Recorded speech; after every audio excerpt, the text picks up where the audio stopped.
అనారోగ్యం, ఉద్యోగం, వ్యాపారం అప్పులతో బాధపడుతున్నారా? వెంటనే జేకేఆర్ గురువు గారికి కాల్ చేసి అపాయింట్మెంట్ తీసుకోండి. నమస్తే రమగారు. నమస్తే జయ. రమగారు, మనం తెనాలి రామకృష్ణుడి స్టోరీలు చెప్పుకునేవాళ్ళం. మళ్ళీ చెప్తారా? ఒకటో రెండో చెప్దాం. తెనాలి రామకృష్ణుడు అనగానే ఒక తెలివైన వ్యక్తి, ఒకలాంటి ఉత్సాహం అండి. ఆయన పేరు అనగానే ఒక సరదా చమత్కారి వస్తుంది. కదా. చమత్కారి, సరదా వస్తుంది. అవునవును. తెలివి, బట్టతలకి మోకాలకి ముడిపెట్టగలడు, అవును. తుంటి మీద కొడితే పళ్ళు రాలినట్లు చేయగలడు. అన్నీ అలాంటివే కథలు. అవును అవును. నిజంగా అలాంటిది ఉందా?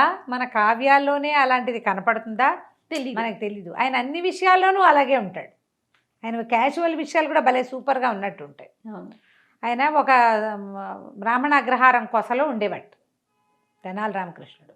ఆయన పక్కన తాతాచార్యని ఒక ఆచార్యులు ఒక ఆయన ఉండేవాడు. తాతాచార్యులు వారు గురువు గారు కాదు, ఓకే. ఒక ఆచార్యులు, ఒక ఆచార్య, ఓ పురోహితుడు లాంటి వాడు.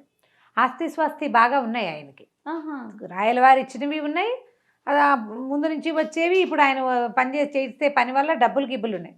కానీ పరమ పిసినారి. ఆహా. ఎవరైనా ముష్టివాళ్ళు వస్తే వాకిట్లోకి, పక్కింట్లో అడగచ్చుగా, మా ఇంట్లో ఎందుకు అడుగుతామని ముష్టివాళ్ళని రామకృష్ణుడి ఇంటికి పంపించేవాట ఆయన. పిల్లికి బిచ్చం పెట్టడు. ఓకే.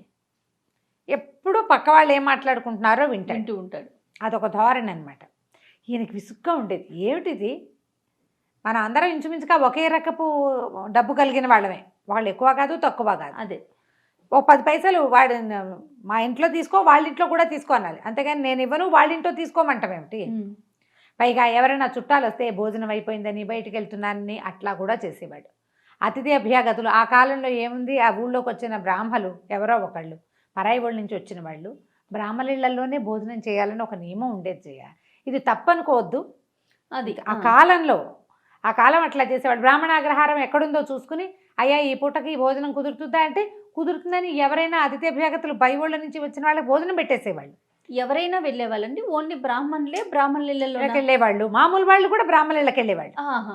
అన్నం దొరుకుతుందంటే ఆ భోజనాల వేళకి వాకిట్లో ఎవరైనా పథికుడు, పాందుడు, యాత్రికులు, బాటసారులు వెళ్తుంటే ఎవరు వెళ్ళినా అన్ని జాతుల వాళ్ళు పెట్టేవాళ్ళు.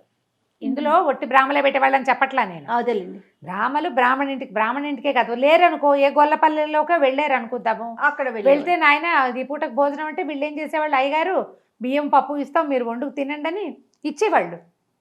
ఓ పొయ్యి ఏర్పాటు, వాళ్ళకి కాస్త వంట చెరుకు కావాలా, స్వయం పాకం ఇవ్వటం, వండుకునేందుకు ఆసరా.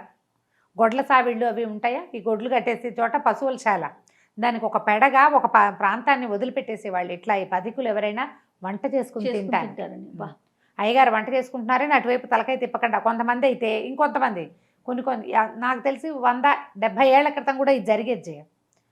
మీరే వండుకొని వండండి ఈ పూట దేవుడికి, వాళ్ళు ప్రతి వాళ్ళు తమ దేవతార్చనని వెంట పెట్టుకుని తిరిగేవాళ్ళు. బ్రాహ్మణులు, వైష్ణవులు కూడా దేవతార్చనకి స్వామికి నివేదన చేస్తే ఆ ప్రసాదం పెట్టండి అయ్యగారు మాకని మిగిలిన జాతుల వాళ్ళు వాళ్ళ దగ్గర నుంచి భోజనం పెట్టించుకునేవాళ్ళు. ప్రసాదం కాలక్రమేణా ఎన్ని పద్ధతులు వదిలేసాం కదా రమ్మగారు. తెలియవు. అందులో ఎక్కువ తక్కువలు మేము ఇలా నేను చెప్పగానే మీరు ఎక్కువ మీ ఉద్దేశాలు అని ఇలా పడకూడదు. ఆ కాలం అది కదా. అసలు ఈ కాలంలో వ్యక్తులకి అసలు తెలియదు. అదే ఇలా ఏదైనా చెప్పగానే ఇందులో ఎక్కువ తక్కువ భావాలు లోకి వెళ్ళకూడదు. ఆ కాలం నాటి పద్ధతి ఇట్లాగే చేసేవాళ్ళు. అందరూ దాన్ని గౌరవించేవాళ్ళు. జయ, కానీ ఈ రోజులు ఎవరు ఎక్కువ రమ్మగారు? ఎవరికి వాళ్ళే ఎక్కువ. ఎవరు ఎక్కువ కాదు, అప్పుడు కూడా కాదు జయ, అప్పుడు కూడా ఎక్కువ తక్కువలు కాదు. ఆ రోజు కాలం అలా ఉండేది. ఆ కాలం నాటి పరిస్థితులు వేరు, సాంఘిక నియమాలు వేరు. ఇప్పుడు మనకు సాంఘిక నియమాలు ఇప్పుడు ఉన్నాయి, ఇప్పుడున్న నియమం వేరు. అవును, ఇప్పటి నియమం వేరు, ఆ కాలం నాటి నియమం వేరు. ఇలా ఎవరైనా భోజనానికి వస్తే వాళ్ళని రామలింగడి ఇంటికి పంపించేసేవాడు ఆయన. వాకిట్లో భోజనం పెడతారంటే తెనాలి రామకృష్ణ కవి గారు వాళ్ళ ఇంటికి వెళ్ళు అంటే ఇప్పుడు ఈయనకు అభ్యంతరం లేదు. కానీ నీ ఇంటికి వచ్చిన వాడికి నీ ఇంట్లో ఎందుకు అన్నం పెట్టవు? పోనీ నువ్వు ఒకటి పెట్టావు, నేను రెండో వాడి కాదు, ఎవరు వచ్చినా సరే వీళ్ళింటికి అట్లా చేసేవాడు. అయితే ఎలాగైనా ఈయనకి బుద్ధి చెప్పాలని ఉండేది రామకృష్ణ కవికి. ఒకరోజట ఊరికే యథాలాపంగా బయట నుంచి సూర్యనారాయణ మూర్తిని దండం పెడుతూ, దేవుడా 100 నాణేలు కావాలి ఇప్పించు నాయన, 100కి తక్కువ నాకొద్దు అని దండం పెట్టాడు. తాతాచార్యులు వింటున్నాడు. ఆయనకి అలవాటు కదా, ఆయన వింటున్నాడు. ప్రతిరోజు ఇదే దండం పెట్టేవాట. భగవంతుడా 100 నాణేలు ఇప్పించు, 1, 10 తక్కువగా ఇప్పిస్తావేమో, అదైతే నాకొద్దు, 100కి 100 నాణేలు నాకు కావాలనేవాడు. ఈ తాతాచారికి ఏమనిపిస్తుంది అంటే ఆట పట్టిద్దామనిపించింది. రోజు వింటున్నాడు కదా, అదే అదే. వినకపోతే ఏ గోల లేదు. ఈయన వింటున్నాడని ఆయనకి తెలుసు కాబట్టి ఆ డైలాగులు ఆ, అన్నాడు. ఏం చేశాడు, 90 నాణేలు మూట కట్టి రామకృష్ణ కవి గారింట్లో పడేశాడు. ఆ. పడేసేసరికల్లా ఈయన గల్లు మంది చూసుకున్నాడు. ఏమిటో పడింది అన్నాడు. అనేసరికల్లా ఏదో మూటల్లే ఉందండి, డబుల్ మూటలా ఉంది, ఇదేమిటి మన వాకిట్లో పడింది, ఏ పక్క నుంచి వచ్చిందంటే ఆ పిల్ల ఒకటి ఉంది వాళ్ళకి, అదేమో వాకిటి అమ్మ నాన్న తాతాచారి మావయ్య మన ఇంట్లో విసిరేశాడు నాన్న చెప్పేసింది. అంటే మూట వాళ్ళ ఇంట్లో నుంచి ఇక్కడ పడింది. సరే ఊడ తీసి చూశారు 90, టకటకా లెక్క పెట్టాడు. 90 నాణేలు ఉన్నాయి. ఏమన్నాడు, దేవుడా నువ్వెంతో గొప్పవాడివి, ఆ 10 నాణేలు కూడా నీకు సమయానుకూలమైనప్పుడు వేసే నాయన మా ఇంట్లో అన్నాడు. అనేసరికల్లా అనేసి ఏమి లోపల పెట్టే అన్నాడు. భార్య తీసుకెళ్ళి ఆ మూట లోపల పెట్టేసి తాతాచారి గారు గోడ నుంచి తొంగి చూసి, ఏమయ్యా ఏమిటి 10 నాణేలు తక్కువ వస్తే కుదరదు, నాకు 100కి 100 కావాలన్నావే, మరి ఏంటి 90 తీసి దాచిపెట్టుకున్నావు అన్నాడు. 90 తీయటం ఏంటి, 90 లేదు ఏం లేదు, నేను దేవుణ్ణి అడుగుతున్నాను, నాకెప్పుడు వచ్చినాయి డబ్బులు అన్నాడు. తాతాచారి అన్నాడు, అదేంటి ఇప్పుడేగా పడేశాను నేను, 90 నాణేలు నేను పడేస్తే నువ్వు లెక్కెట్టావు, తతిమా 10 ఇవ్వమన్నావు, బ్యాగ్ లోపల పెట్టుకున్నావు సంచి, నువ్వు నిన్నటిదాకా రోజు ఏం చెప్తున్నావు, 10కి 10 తక్కువ ఇస్తే నాకు వద్దో అన్నావు, ఆ 10 తక్కువ అంటూ కూడా నువ్వు ఇవాళ తీసుకున్నావు కదా అన్నాడు. అనేసరికల్లా రామకృష్ణ కవి తైమని లేచాడు ఇంతెత్తున. అవురవరా, దేవుడు డబ్బులు ఇవ్వటం ఏమిటి, నేను దేవుడిని అడగటం ఏమిటి, నా ఇంట్లో పడ్డం ఏమిటి, నా ఇంట్లో ఏమీ పడలేదు, నేను తీసుకోలేదు అనగానే తాతాచారి గారి గుండెల్లో రాయబడింది. ఓ నాయనా, నా 90 నాణాలకి కాళ్ళు వచ్చేసినట్టున్నాయి, ఏదో ఆటకాయితనానికి చేస్తే వీడు డబ్బులు కొట్టేసేలాగా ఉన్నాడు అనేసి గట్టిగా అరిచి కేకలు పెట్టాడు. 90 నాణాలు ₹1,000 ఇంతంత బిళ్ళలు నా కష్టపడి సంపాదించాను, మూట కట్టాను, ఎర్ర సంచిలో మీ ఇంట్లో పడేశాను, నువ్వు తీసుకున్నావు అనేసరికల్లా ఈయనన్నాడు, ఇంకా నయం నేను తీసుకోలేదు, మా ఇంట్లో ఎవడైనా పక్కింట్లో పడేస్తాటయ్యా డబ్బులు, మరీ చెప్పావు, పైగా నువ్వు మీ ఇంటికి వచ్చిన ముష్టివాడిని కూడా మా ఇంటికి పంపిస్తావు, నువ్వు పంపటమే నువ్వు ఇవ్వటం ఏంటి కాదన్నాడు. అనేసరికల్లా తాతాచారి నాడు బోచి ఎగ్గట్టాడు అనమాట. ఆయన వెంటనే పద రాజుగారి దగ్గరికి నిజంగా చెప్తానన్నాడు, రాయల వారి దగ్గరికి బయలుదేరాలి.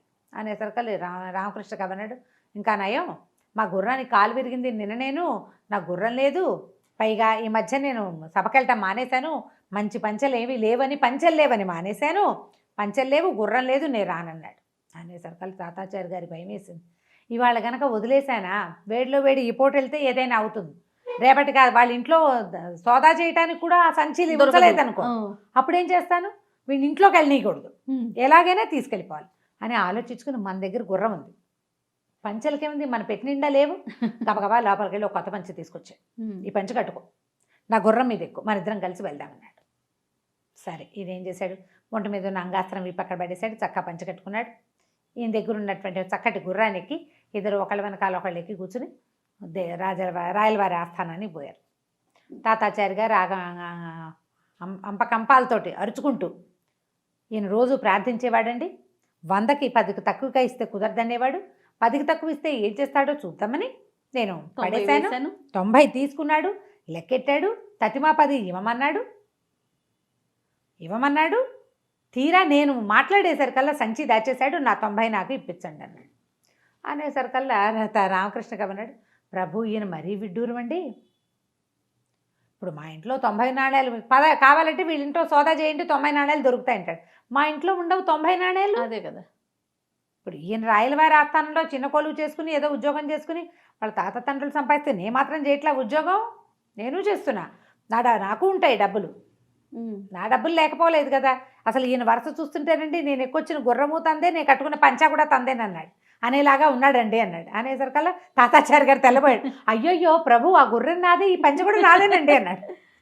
అనగానే రాయలవారికి ఏమిటి పిచ్చ కింద నీకు, తెనాలి రామకృష్ణుడు ఎక్కొచ్చిన గుర్రం నీదేమిటి, ఆయన కట్టుకున్న పంచ నీదేమిటి, నీకు మతి స్థిమితం తప్పింది, ఒరే తాతాచారి గారిని తీసుకెళ్ళి ఇంట్లో దింపండి రా అన్నాడు.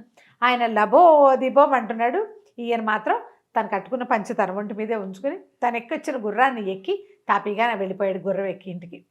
తాతాచారి గారు ఆ తర్వాత ఇంకా నోరు ఎత్తేవాడు కాదు. ఇప్పుడు నోరు తెరిచి రామకృష్ణ కవి మీద ఏదనంటే రాజుగారు పోట్లాడతారు, నమ్మరు కదా ఎవరు, ఇక నమ్మరు కదా. ఇప్పుడు రామకృష్ణ కవి కట్టుకున్న పంచ ఎవరిది అంటే ఏం సమాధానం చెప్పాలి. ఇక ఆ తర్వాత ఎప్పుడూ పిసినారితనానికి పోలేదు. తర్వాత కాలంలో కొద్ది రోజులు పోయాక వాళ్ళు ఏదో సమారాధన ఉంటే రామకృష్ణ కవి ఆ 90 నాణ్యాలు తాంబూలంలో పెట్టి తాతాచారి గారికి ఇచ్చేసాడు. ఆయన డబ్బులు ఈయన ఉంచుకోలే, ఉంచుకుని మోసం చేయాలి. ఇతరుల సొమ్ము ఎందుకు, ఆయనకి బుద్ధి రావడానికి చేశారనమాట. మా ఇంట్లో సమారాధన ఉంది, నువ్వు కూడా రా అని పిలిచి ఈయన మొహం మార్చుకున్నాడు. నేను రానంటే కుదరదు, నలుగురితో పాటు వెళ్ళాలి. అప్పుడు ఆ 90 నాణ్యాలు తాంబూలంలో పెట్టి వెనక్కి ఇచ్చేసాడు అనమాట. తర్వాత ఆయన పిసినారితనం మానేశాడు. అందుకే తెనాలి రామకృష్ణ స్టోరీస్ అంత బాగుంటాయి, ఇంట్రెస్టింగ్గా ఉంటాయి. మనకి చెప్పడం కూడా చేత కావాలి, అవునవును, బాగా రావాలి, మనకి చెప్పే విధానం కూడా ఉంటుంది, వస్తే ఇంట్రెస్టింగ్గా ఉంటుంది. చాలా బాగుంది రమ్మగారు. నమస్తే అండి. నమస్తే.